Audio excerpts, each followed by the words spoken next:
I'm Joanna. Welcome to my channel. This is my 8th video. Today I'm going to review 4 books, 3 fiction, 1 nonfiction. Let's get started. The first book is 10 Minutes and 38 Seconds by Elif Shafak. Now in this novel, the setting is in Turkey, mainly in Istanbul, and it is about a young girl named Layla who is left in a dumpster to die. As the title suggests, she has 10 minutes and 38 seconds before her brain actually dies, and within that time frame, she tells us her story.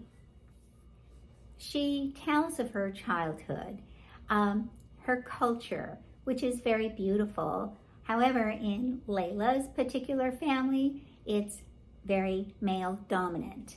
And I believe that is what impacts Layla so negatively and helps her slip into this underworld.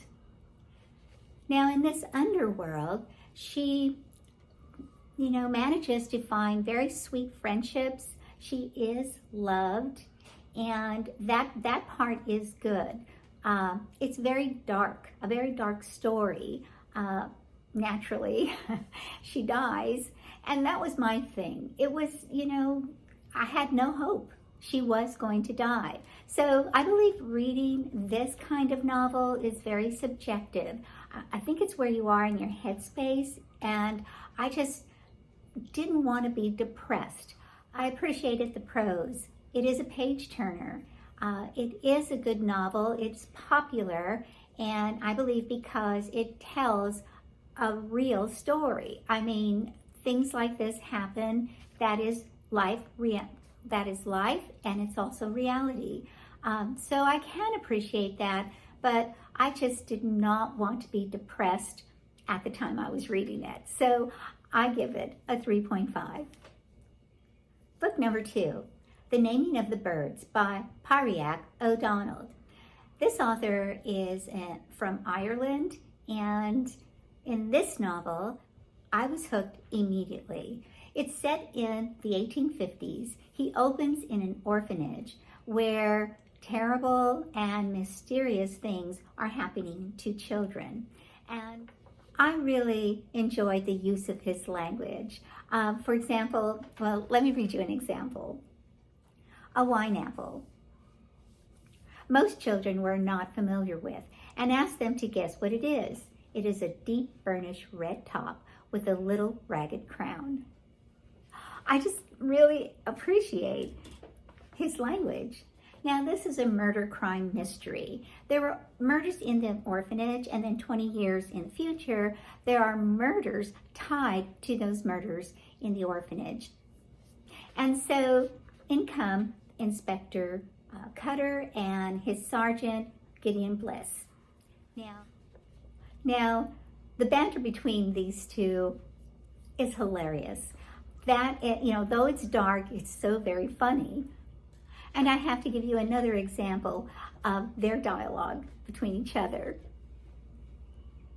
The gun merchant was a squat and leering fellow with a tyrannical manner of dress. His thinning locks were in wild disorder, and under a much-abused leather gray coat, he wore a pair of burnished pistols, each as long as a chair's leg. I love you have to appreciate his language. As much as I was enjoying that, I was getting a bit anxious. I mean, the unraveling of the story or the mystery, the figuring things out was very prolonged. It was as if most of that center could have been gutted out or made more suspenseful, more provoking. He is such a talented writer, but all the answers were revealed in that last chapter. And by that time, I was a bit tired. So I enjoyed this story. I really think it was a good read, but it could have been a fantastic read. I give this a 3.5. Book number 3, The Granddaughter by Bernhard Schlick. This novel takes place in Germany. There are 2 main characters, Bridget, who is from East Germany, and Gasper, who is from West Germany. Eventually, they meet and marry in West Germany. So I don't want any spoilers, so, it's in the beginning of the book. So Bridget is holding a secret and takes with her to her dying day. This secret ultimately destroys her. So what happens is that Gasper takes a mission to find his great step-granddaughter. Okay, so he does that. He finds her, and then he's resolved to love her. Okay, mind you, this little girl is growing up in East Germany and in a family with very hubristic parents, very full of pride, very full of, linear thinking. And he is given permission to establish a relationship with his granddaughter for the most part.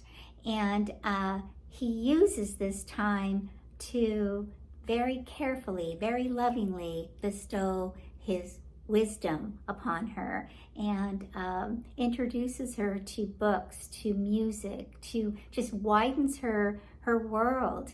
And this is very delicate because of where she comes from. Their conversations are wonderful. They're very familiar to us even today. They talk about people's personal views versus other people's personal views, religion, politics, tolerating people who are different from them. It's really, I love the way the conversations are had, because the grandfather is in a place where he is able to be patient, able to come to her with nothing but love. It seems like that those are the tools you use to break down walls.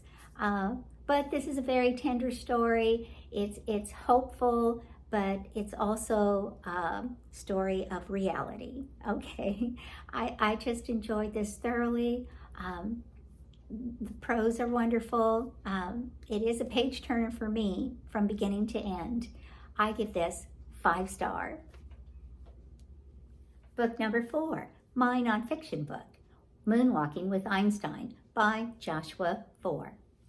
This is a book about memory, how to learn how to remember more and having your memories stick by using mnemonics, tricks, and techniques. Mainly by chunking, using pattern recognition, using picture association, not by rote learning, which is what we learn in school. Apparently that is not a way to remember things. The author gives us examples of very few people who are able to remember prodigious amounts of information and huge chunks of numbers at a time. Impressive. The author himself chooses an entire chapter, the last chapter, to tell us about how he volunteered in a memory contest and won. I hope that's not a spoiler. Overall, the book is very interesting. I did feel like there was a lot of information that was common sense or went without saying. I know I read a lot of new information, but I don't know why I didn't feel like it. I do appreciate that he believes that we all have the ability to improve our memory. And if we don't use that ability, then it will lie dormant. I think what I got from this book is that it isn't easy to remember. It takes a lot of practice, but we all should do it. It would behoove us to do it. I do recommend this book. I think it's a good read. I give this book a 3.5. I'll be back next week with 4 more books.